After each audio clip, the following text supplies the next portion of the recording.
Okay, we are up to the Kuf Samach Amar Aleph. We're 4 lines from the top, and we're up to the Gemara of Shimon ben Gamliel Omer Hakoel Kaminach Hamadina. So let's go back to the Mishnah and refresh our memory as to what we are discussing here. So it says in the Mishnah, just starting this moment, it says in the Mishnah that what happens if you make a get Mekusher into a get Pashut? So you had a get Mekusher that the Eidim were not signed on the back, but they were rather signed on the front. It's kosher mipnei yochal asoisei pashut. Rab Shimon ben Gamliel omer hakoel kaminach hamadina. So what exactly does Rab Shimon ben Gamliel mean when he says hakoel kaminach hamadina? In what way is he arguing with the Tanakama? So you have the Tanakama who says any deviation from exact protocol is possible. You have Chanina ben Gamliel who says mekusher shekos v'edif b'toichai. It's kosher, and then Rab Shimon ben Gamliel comes and says hakoel kaminach hamadina. So what is he talking about? Zog the Heilige Gemara. Rab Shimon ben Gamliel omer hakoel kaminach hamadina.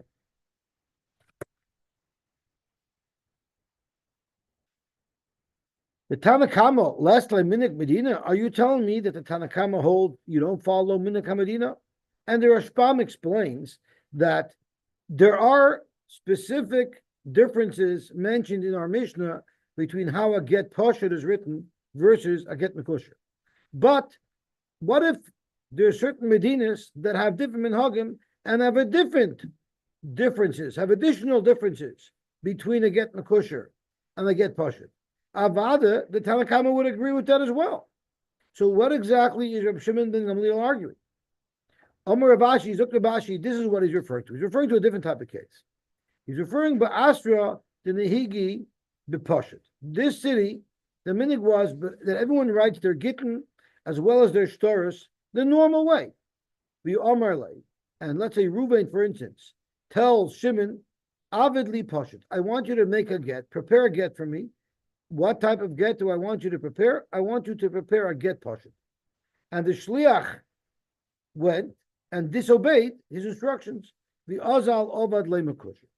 So there everybody agrees, Kapeda, because the minig of the city was only to make a get Pashut, not a get Mekusher.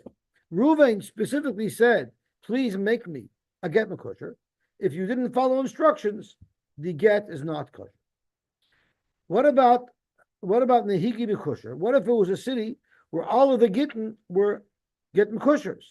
The Omerle, and Reuven was Mamana Shliach, and he told the Shliach, Ovid li Mekusher. Make for me a get Mekusher, like the minig of the city is.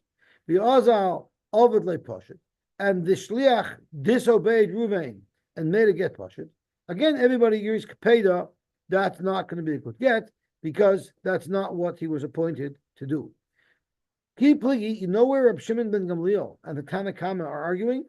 Is Ba'asra the Nehigi B'Pashut U'Mekusher. It's a city where both types of gittin and shtoris are used. The Omarle, and Reuben told his friend, Avid li Pashut, I want you to make for me a get Pashut. The Azal Ovad le'Mekusher. And rather than listening to the instructions received from Reuben, he decided that he was going to make a get Mekusher. Here is where there is a machlokes between Rab Shimon ben Gamliel and the Tanakama. Mar Savar, the Tanakama says, Kapeda, if I said get Pashut, that's what I want. And if you didn't make it, it won't work. Umar Savar Maramokamuloi, and Rab Shimon ben Gamliel says, Hakoel kaminach hamadina. If in that Medina, the minig was to make both, so when Reuven gave instructions to make a get Pashut, he wasn't being mocked with that it should bedaf could be a get Pashut. He was just saying, you could even make me a get Pashut. Of course, it's easier to make a get Pashut than it is to make a get Mekusher. So all Reuven meant was, make me a get. I don't need a fancy one. I could give me a regular one. But if the minig HaMedina allows Mekusher and the Shliach made Mekusher, it would be acceptable. So that is the machlokes. It's a machlokes on das Adam. When someone specifies something, does he bedafka mean that, or he's just offering up an example of what he would need? So Amar Abaye, based on that, Abaye said this theme of this question as to when someone says something, does he want bedafka that, or he's just using that as an example? Amar Abaye, Rab Shimon ben Gamliel, Rab Shimon, Rab Elazar, all of these three titans of Torah these three Tanoim, Kulu Svirlu, they all agree to this concept of Ma'ir Mokam Hula. Just because you're saying I want this, it doesn't really mean you want that. You're just offering up an idea of how it could be done.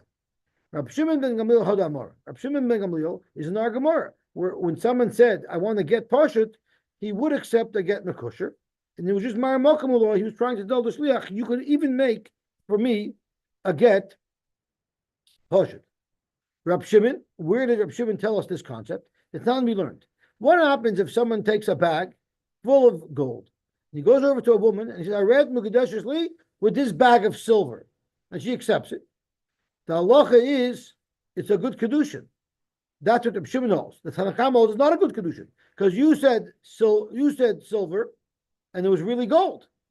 But Reb Shimon Omer, Mehita l'shvach, since you upgraded, Harezu Mukadeshus. In other words, she's not makbid. I was only willing to be Mekam Mukadeshus to you if it was silver, as you said. She doesn't care. She's happy that it's gold. Gold is even better. So the point is, when he said, I'm giving you this bag of silver, he didn't bedavka mean silver. He was just using silver as a general way to describe that he's giving her something of value. So here again, you see that theme. Reb Shimon says, even though I said silver, it could mean gold as well. And however, the Rashbam speaks out, what if a guy says, I'm being Mekadesh you, Almanas that I'm a Levi.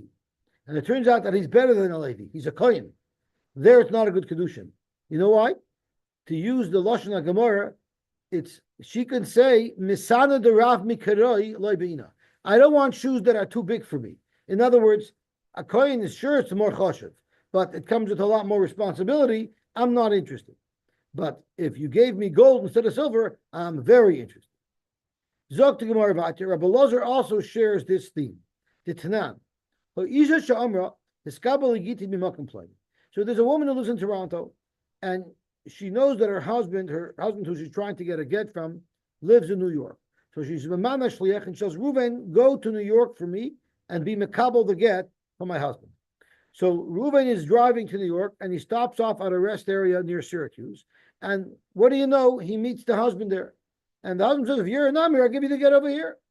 V'kiblula mimakachacher, and he was Mekabel the get in Syracuse. The halacha is it's possible. Rabbi Lezer Machshir, Rabbi Lezer holds it's a good get. He was Mekabel the get, not in New York, where he was appointed to. He was Mekabel the get in Syracuse. My Savak Peda, the Tanakh holds, if she said New York, she wants you to be Mekabel the get in New York and only in New York, not in Syracuse. So you might ask, why should she care? You know why she should care? Because what if she has a lot of family in Syracuse, but she doesn't know anybody in New York? So she might say, I wanted the Kabbalah get to be in a city where nobody knows me. I won't be the flavor of the week. I won't be the gossip of the week. But in Syracuse, where I'm very well known, there'll be a get happening there. There'll be Adam. It'll be a koil. I don't want that publicity. So there's a hakbad. Yosy, the fakir. When a woman says, and the husband is willing to give a get, she's willing to accept it wherever it's given. Beautiful. And that's exactly what Rabbi Lozer's time is. If Rabbi Lozer says she wants that get, she'll take it wherever she could get it. So why did she say New York? Because she knew that her husband's in New York. So she sent her shliach to New York because that's where she thought he would be able to get it. But if you can get it in Syracuse, grab it. So we see three Tanoim who have that same shita, that just because someone specifies something, that doesn't mean they mean it. They're just trying to add some color, some flavor to help. Either by saying get pashut, about that he would be masking to get the kosher, like our Reb Shimon Gamliel, or if he said silver and it turned out being gold, like Reb Shimon says, about that she accepts it, and like Rabbi Lozer, if she said New York, she'll surely accept the get from Syracuse. Beautiful. Zog the Heilige Gemara weiter. The Mishnah says a very interesting halach. The Mishnah says if you have a get mekosher that didn't have the 3 edim as per regulation, rather it only had 2 edim, it's possible. Then the Mishnah says if you had a get pashut that didn't have 2 edim as per regulation, it only had 1 eid, it's also possible. So Frank the Gemara, what is the chiddush of that? I need a Tana to tell me that a star without 2 edim is a possible star. That's very, very obvious. So Zog the Gemara, pashut shekasava erechad. Frank the Bishlam mekosher shekasava shnei edim. I understand why the Tana feels the need to tell us that a get mekusher that was not written according to regulation, and instead of having 3 edim, you only have 2 edim, possible, I understand why. Itra. Gesol kadaita chamina hoilu ba'alma kosher, since ikar din, a star is kosher with 2 edim. So hachanami kosher, even though you're supposed to make a get kosher with 3 edim, but it will work with the avid if there's only 2 edim. Kamash will on the puzzle. I could understand why the Tana needs to tell us that this is possible. Ela poshut shekosav boy 8 echad pshita. A regular star or get that only has 1 signatory, of course it's possible. Why would I need the Tana to teach me that fact? Omar Abai Zok Abai, you're right. I don't. That's not what the Tana is trying to point out. That would not work. The Tana is talking about a more complicated case. Lo nitzricha ta'afilu 8 echad b'ksav ve'ed echad b'peh. What would be if you have this star that said Reuben owed and Shimon $100, and it's signed by Chaim Yankel as an aide, and then Beryl comes along and said, I also saw that Reuben borrowed money from Shimon. So now you have a star with 1 aide, and you have 1 live aide testifying to the same loan. So you would have thought that that would be kosher, and you could be mitzaref to 2 eidim. Kamash lan artana, a poshut that only has 1 aide, even if there's another live aide there, it's possible. That's normal thinking. A star is not a star unless it has 2 edim. I hear, but there's going to be a challenger to this halacha. A meimar aksher be'ed echad b'ksav be'ed echad al peh. A meimar actually was maksher such a star, and the response is at kedei kach. He not only did he allow the person holding the star with the support of a second aide collect from the chosam b'nei chayrin, from the loiva himself, but he also held that there was a coil on such a star, and you could even collect from the chosam mishubadim. Even if the loiva sold property, they would be able to use this combination of an eid echad b'shtar ve'eid echad al peh to be toifus on the lakuftas. So Amalei Rabashi Lamemar, how could you say that? V'hod Abaye, my, what are you going to do with Abaye's halacha? Abaye said beferish that that's not the case. That's not the halacha. Amalei, so Amemer told Rabashi, Lo shemili, I didn't hear Abaye's halacha. Kloimer, what I mean to say is Lo shvirli. Sure, I heard what Abaye said, but I disagree. Frankly, more, if you disagree with Abaye, so then you still have the kasha that we had on our Mishnah. Why does our Mishnah need to tell us that a get with only 1 aid is possible? It's possible that it's possible. And you can no longer say that it's coming to tell you that even eid echad b'ksav and eid echad al peh is possible, because in fact our Meimer holds that it's not possible. Ella kasha masnisen. So now we have a problem. What's pshat in our Mishnah? Why does our Mishnah need to tell us such a simple halacha that a star that only has 1 aid signed on it is a kosher star? So turning on Talmud Beis, you know why the Tana mentioned the halacha that a standard star with 1 aid is possible? It's because he wants to compare the level of psul in a star with only 1 aid to how he's paskening about a get mekusher with 2 aidim. Hakamash malon, the shnayim b'mekusher is keid echad b'pashut. It's like really possible. It's not just a little puzzle, it's completely possible. Mahosam psula dairaisa. Just like a star without 2 aidim, like Rivero said, is not a star. So it's possible midaraisa. And if it's possible midaraisa and someone used such a star as a get, and then the woman remarried based on such a get, her children will be mamzerim because she's not migoreshes. But the whole idea of the third witness is definitely just the Rabbanan made a rule of it just to make things harder. So you're asking me a kasha? Yeah. You're saying so af hachanami psula dairaisa. So to her, if you have a get mekusher that only has 2 edim, it's possible midaraisa, and the child will be a mamzer. In fact, how could the child be a mamzer? The whole thing is only exer midrabanan. So let's slip into the Tosfos, the second Tosfos. Hachanam psul midaraisa. Zok Tosfos lav dairaisa mamish. Of course, it can't mean that it's really dairaisa. The get mekusher midrabanan hava kedamar lil, exactly like what Rav Moshe asked. Ella, what the Gemara is trying to stress is that the Tana wants to convey Elamasha vlad mamzer midrabanan The Vlad would be a mamzer midrabanan. He heicha to have a mamzer bepasul pashut kari le deraisa v'lav dafka. Just like it would be a real mamzer by a get with only 1/8 signed, so to a get mekusher with only 2 items signed, midrabanan will treat this child as a mamzer. But you can't say that it's midraisa mamzer. No, it says the word the rice. Correct. So I want to tell you something.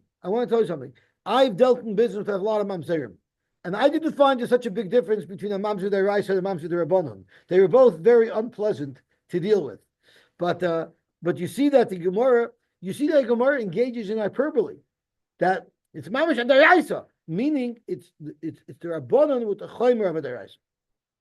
Rashbam Pirish, Rashbam holds postal deraisa means not a get isha, it's a get shtor choiv, the legavim nechari, but Tosha doesn't like it. Okay, now Zuk Marteda.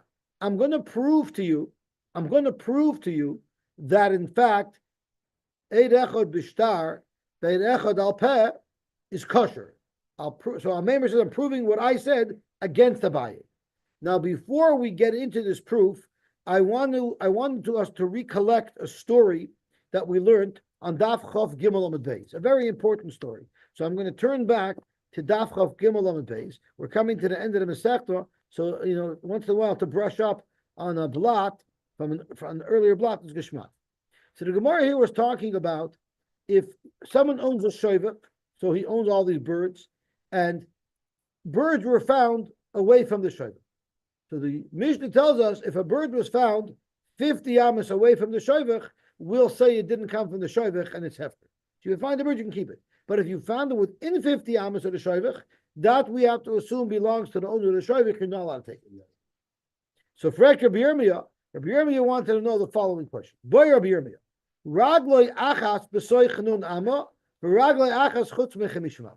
What if you had a birdie, one of its feet was past the 50 amma line, and one of its feet was within the 50 amma line? Mahu. Valdo, because he asked such a question, they threw Rabbi Yirmiyah out of the Bismanish. So why would you think at first glance why they threw Rabbi Yirmiyah out? Because when you're hacking at Chinik with these unlikely, weird cases, Hakmanish and Kapara, and you're a troublemaker, get out of the Bismanish. Zoktun's Toysus, that's not at all what the problem is. And let's have a look at Toysus on Daf Chav Gimel and Beis. Valdo of Kula Rabbi Yirmiyah be Midrasha. The reason why I threw Rabbi Yirmiyah out is not because he asked an unlikely question. Because the Hechias Rami, the Raglei Achas Toy Chamishim, Raglei Achas Chustel Chamishim, B'tzimtzum. That's not likely to happen. But that's not a problem, Zoktoshus. The Mishnah discussed that as well. And you find all over Shas, the Gemara clears the most unusual shilas. So why would that have been a tefillah in Rabbi Yirmiyah? Zoktosh says it's not. You know what the tefillah in Rabbi Yirmiyah was? Is they felt he didn't have enough respect for the words of the Chachamim. Why is that? The Nir Rabbeinu Tam, Mishum Hachi Avku, Mishum the Medada, and Medada means a little bird that's hobbling along. Einay Medada Klal Yosy Mechem Mishum. Chazal said it doesn't go more than 50 amos. If it doesn't go more than 50 amos, means it doesn't go a hair, a millimeter more than 50 amos. That means afilu raglei achas, even 1 foot won't stick out of 50 amos. So what are you asking me, Ashayla, if 1 foot is out of 50 amos? If 1 foot is out of 50 amos, Chazal made it very clear. It's hefker. So what are you clearing? You're as if, do you really mean it? Do you really mean 50? What about 15 to drop? That's disrespectful to the Chachamim. When they say something, when they say 50 amos, it's 50 amos and that's it. The Chol Midas Chachamim Kenu. I feel very bad that I just have that taiva that I'm not able to control myself from. And we're talking about birds hobbling along, little birds hobbling along. So I have to tell you a story that's not relevant to our Gemara at all, but it's relevant to today's parsha. There was a Yid who died, a Shtikl Makubal, who died in the times of Rabbi Shulei B'Diskin. And he left in his will that he wants his ksavim to be buried. And they weren't sure if that's the right thing to do, to bury his ksavim. And so the Chevra Kedisha asked Rabbi Shulei B'Diskin, shall we bury his ksavim? Or maybe that's inappropriate. So Rabbi Shulei says, you know what? Let me take a look at the ksavim. Let's see what they say. So Rabbi Shulei took the ksavim, and he read in the ksavim the following kasha. It says that Yaakov dreamt that they were Malach Elakim going up and down a ladder. Why would Malachim need a ladder? Malachim could fly. Why would they need a letter? Zoktis Makubal, it must be that these were baby malachim, and they didn't know how to fly it. So in Yabshul Lev they said, you know what? You can bury his ksavim. Go right ahead. Okay. So Zokti Gemara Vayter, now that we reminded ourselves that Rabbi Yirmiyah was ejected from the Besmedrash because maybe you could say that he was lacking the highest respect for the Divrei Chachamim, and he wanted to push the envelope on what the 50 Amos is. Now we have another story here. Teda, the Sholchu Mitam Chavraya Rabbi Yirmiyah. So you see, Rabbi Yirmiyah was very revered and very respected. They sent him to Shrola Shaila to Rabbi Yirmiyah. And what was the Shaila that was asked from Rabbi Yirmiyah? Exactly this Shaila that a Meimar says is kosher and that Abaye says is possible.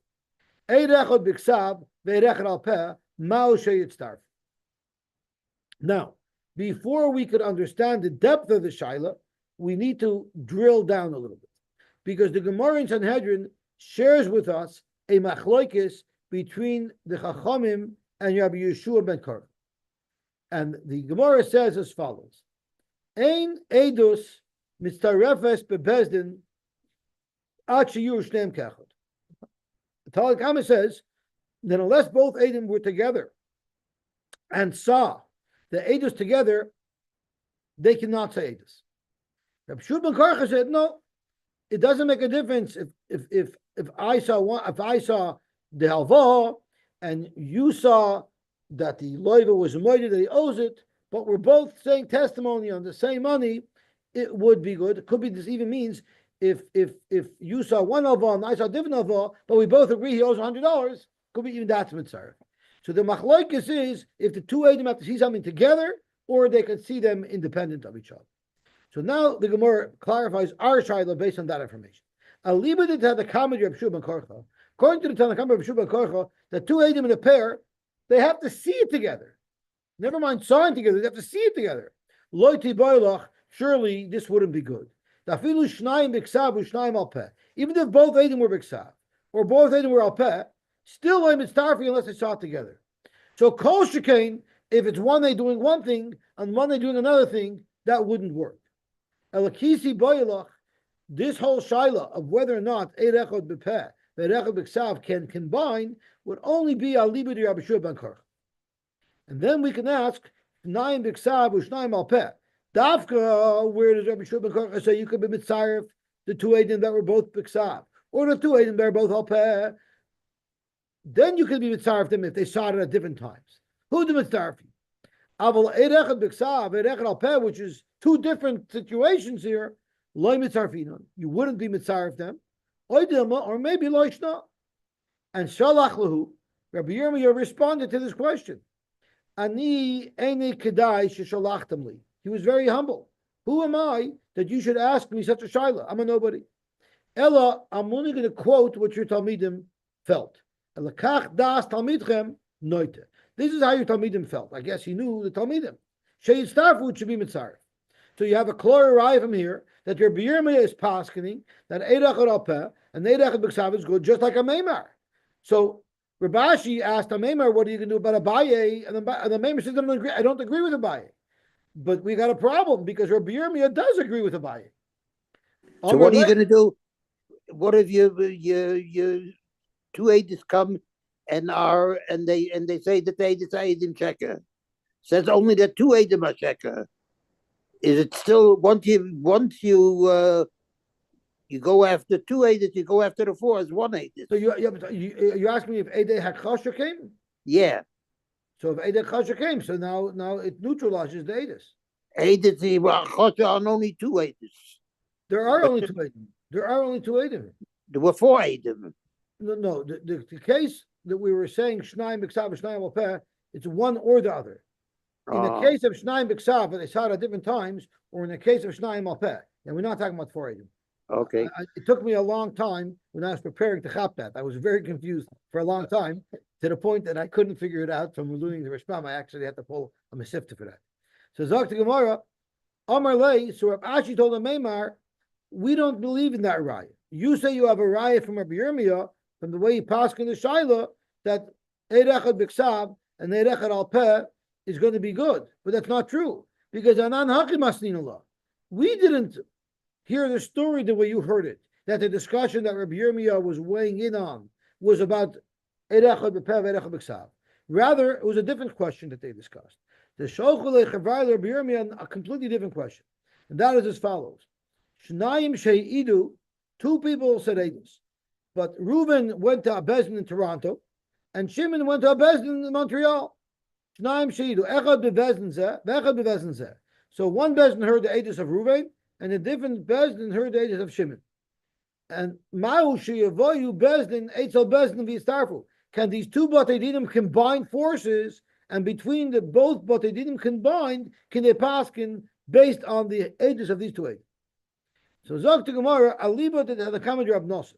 So now we need to look at a second machloikis that was in the Brisa in Sanhedrin. The second case is Ein Edusin Miskayemes Achi Idu Shneim Keachot. Edim are not good unless they say their edus together. They must be together in Bezdin saying their edus. Now, according to that, we don't have a shaila over here, because here Reuben said his edus in Montreal, and Shimon said it in Toronto. But Reb Nosson Omer Shoymin Dvarav Shel Zeh Hayoim Uchishiyov Chaver L'Mocher Shoymin Dvarav. Reb Nosson says you don't have to listen to both edim together. One that could come in on one day, and the next day could come in on another day. So that the Gemara says, Aliba did Tanakama Reb Nosson. According to the Tanakama Reb Nosson, surely this wouldn't work, because both edim have to say edus at the same time. Lo tiboylach. The filu b'chad beis dina nami lo mitzarfi. Even if the two edim said edus on different days in the same bezdin, it wouldn't be mitzarf. Surely you can't be mitzarf two edus and said on two separate batei dinim. Alakiti boylach. You know what the shiloh that we're asking you, Rabbi Yirmiyah, is? Aliba de Reb Nosson, who holds that the two edim could come in at separate times. So the shiloh would be bechad beidina hudim mitzarfi. Maybe that's only if both edim came to the same bezdin, but at different times. But if each of the two edim went to separate batei dinim, maybe loy mitzarfi, maybe then you couldn't be mitzarf after edus. Or maybe it doesn't matter. And on that, Shaila, Rabbi Yirmiyah responded, This is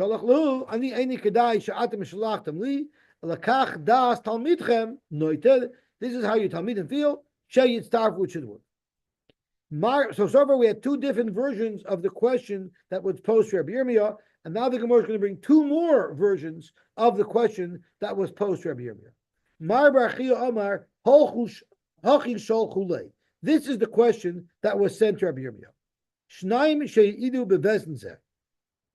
What would happen if two Eidim, Reuben and Shimon, they went and said Eidus in a bezin in Montreal, and then the Chazor Eidu Bevezin Zeh, and then they both went and said the same Eidus in a bezin in Toronto, and then the Chazor Eidu Bevezin Shlishi, and then they went to Muncie and they said Eidus in Muncie. And what happened is in each of these three Batei Dinim, Rachman and Lutzlan, two of the Dayanim died. So now you have one remaining Dayan from each of these three Batei Dinim. Can you allow the three Dayanim to get together? They each heard the Eidus of both Reuben and Shimon, but under a different Bezdin. Could they now combine forces and paskin the halacha together?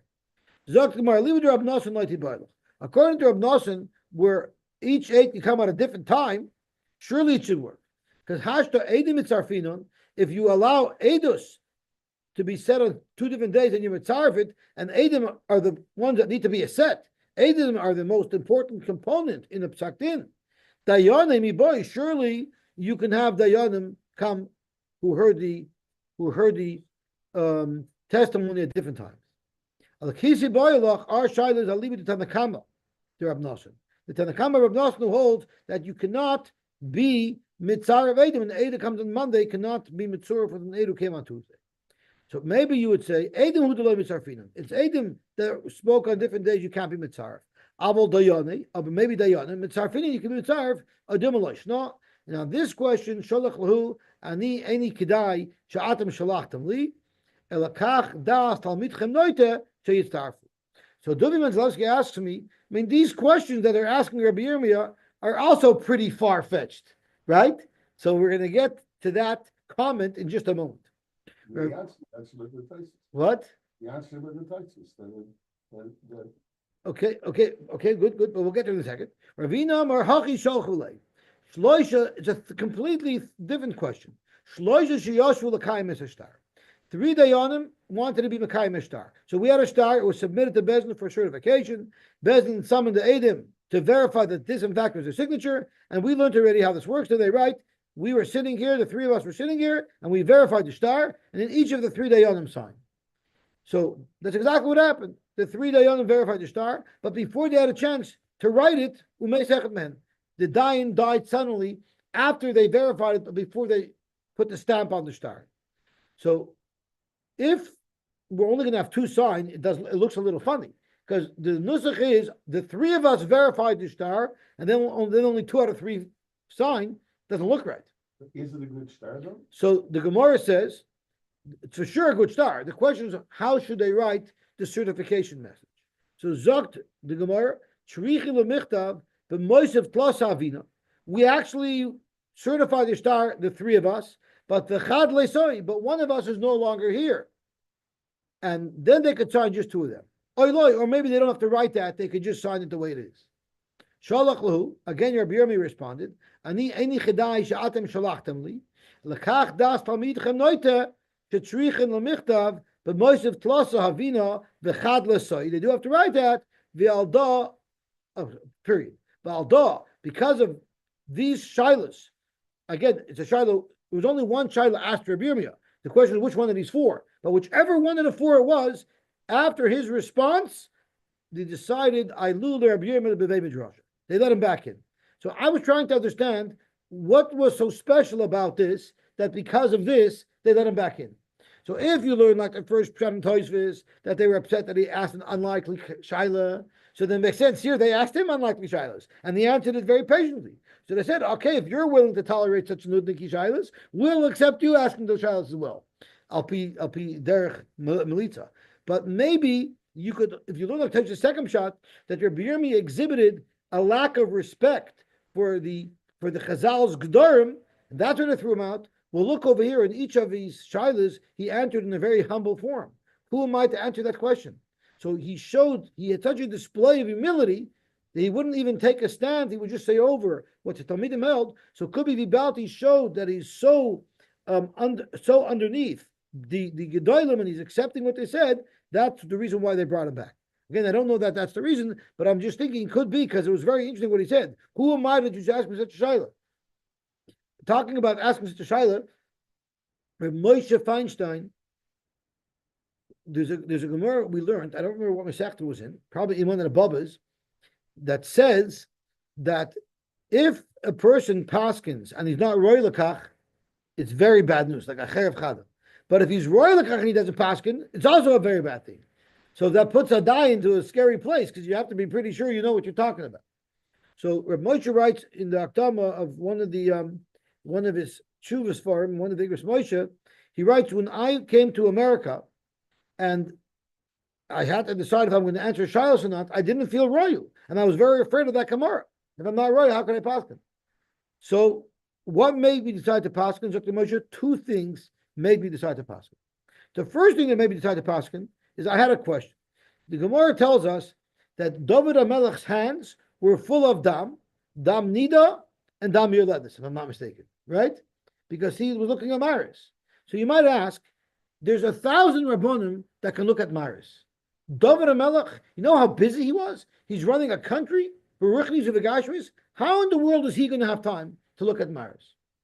The teretz is, if you bring a Maris to David HaMelech, he's muchid to look at it. He can't push you away.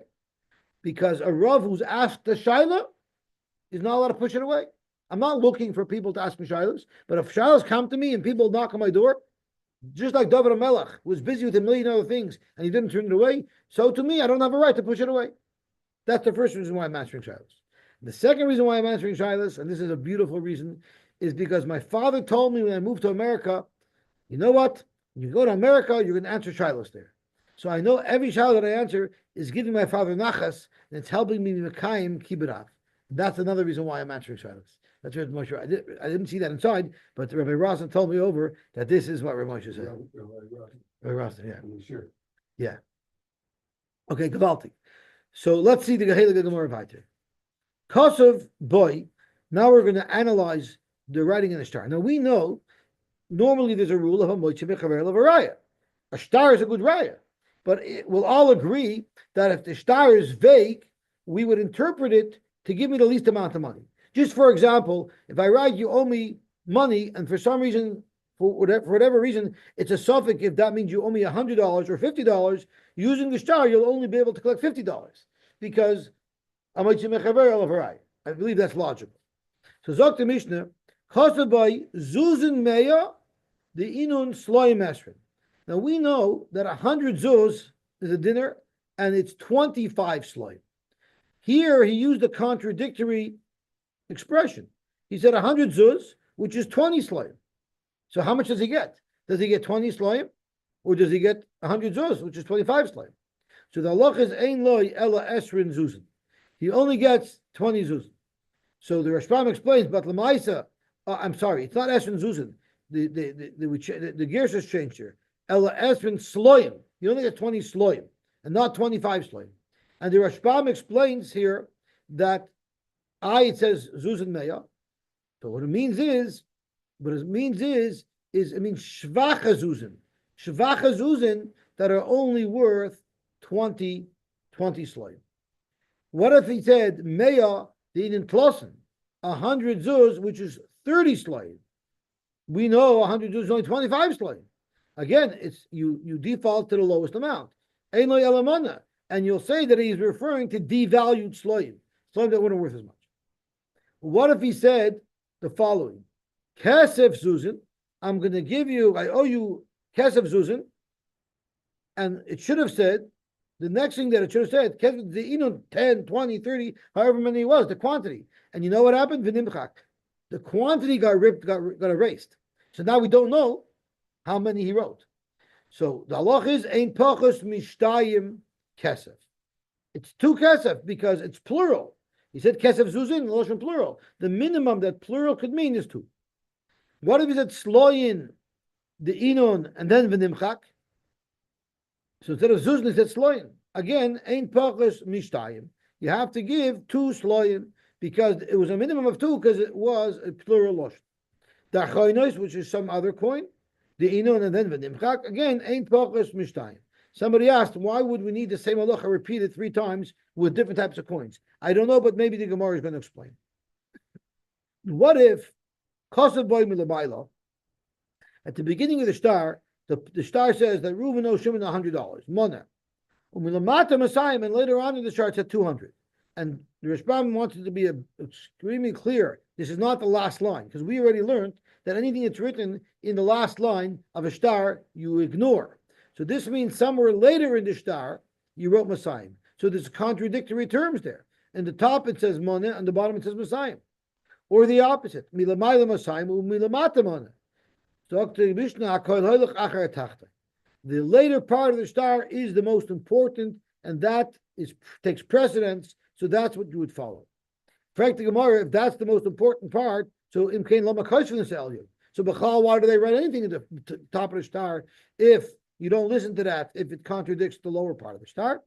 So Gemara, there's a good reason for that. What if one of the letters get rubbed out on the tachton and you're not sure what it means? Yilmad min Elyon, you can use the Elyon. The about it's written twice. The Elyon will be able to tell us what we meant in the star that was written later. Like our checks. That we write it in words. Yeah, it's a very good point. Yeah. Same idea. Yeah. Covers the- I wouldn't say it's like our checks. I say our checks is like the star, because the star probably is present. Kubi, our current day checks, is evolved by following what the meaning of writing stars. So Zok the Heilige Gemara, Taner Rabban. The word Omar is skipped out. Kesef. What if the star says, "I owe kesef"? Ein pachos midina kesef. The minimum amount is 1 dinar of kesef. What if he said kesef dinrin or dinrin kesef? Then we'll say ein pachos mishnei dinrin kesef. It must have meant 2. What if he wrote an interesting nusach? Kesef bid dinrin, kesef of dinrin. You know what that means? Very interesting. Ein pachos mi b'shnei dinrin zov kesef. Kesef bid dinrin means I owe you the amount of kesef that would be equal to the value of 2 dinare zov. So that's what it means. Ein pachos mi b'shnei dinrin zov of kesef. So when someone says kesef bid dinrin, means I'm giving you kesef how much kesef am I giving you? The value of 2 denarii is. Why? Because dinner always means. Because it gold. says bid dinrin. Okay, it says bid dinrin. It doesn't always mean gold, because just a moment ago we said kesef dinrin, and dinrin kesef means 2 So dinar what kesef. he's giving But it says kesef- bid, because it says bid dinrin. What do you mean kesef bid dinrin? kesef Kesef- in the amount of 2 dinner of kesef. The Gemara is going to ask that question. That's a very good question, and the Gemara is going to ask that question. Now, maybe I'm giving you a chunk of silver, the amount of 2 dinar kesef. It's a beautiful kasha, and that's what the Gemara is going to ask tomorrow. Amar Mar. So now we want to drill down a little bit to understand this price. Kesef ain't pachas medina kesef. Who said? Maybe just means a little piece that's even smaller than the coin. Why do we say that the minimum kesef is the smallest coin? Amar Belazar, the cost of Bei Matbeya. He didn't just write kesef. He wrote a Matbeya of kesef. So the smallest Matbeya of kesef was a dinar. Frankly, who said? Vema Priti, maybe it's a smaller denomination. Amar Papa, Ba'asrid Loisagi Priti de Kaspa. It was in the city where they didn't make these types of coins. So this was the smallest coin typically used. That's what we'll say it was referring to. Taner Rabbanon, we have the same price with gold. Dahav ain't pachas medina dahav. Dahav dinyan or dinyan dahav ain't pachas mishnei dinyan dahav. What have we said? Listen to this one.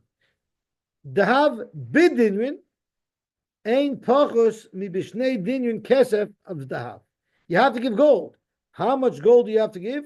The amount that would be worth 2 dinari kesef.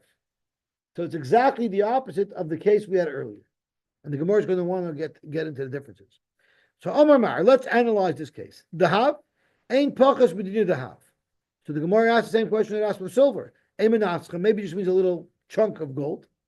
Omar Belazar, the kosav matbeya. He wrote matbeya. Frank Gemara ve'ema priti. Maybe it's a smaller coin. So Gemara priti did the hava like avdi inchi. A pruta of gold people don't make. What about zahav bid dinyan? We say ain't pachos mibishnei dinyan kesef avzov. Fekmar, who said vehema dahava pricha betrayed Junior dahava? Come on, that's exactly what Moshe asked. Maybe what he means to say is I'm going to give you little shards of gold, little clumps of gold. How much worth? 2 dinar worth. Amar Abaye, because yad bala shtar ala tachtonim. You always say, if you have different ways of translating something, you translate the shtar in the way where it will create the smallest and lowest liability. Okay, we'll stop here and we'll be mamshech Bez Hashem tomorrow. Bad news from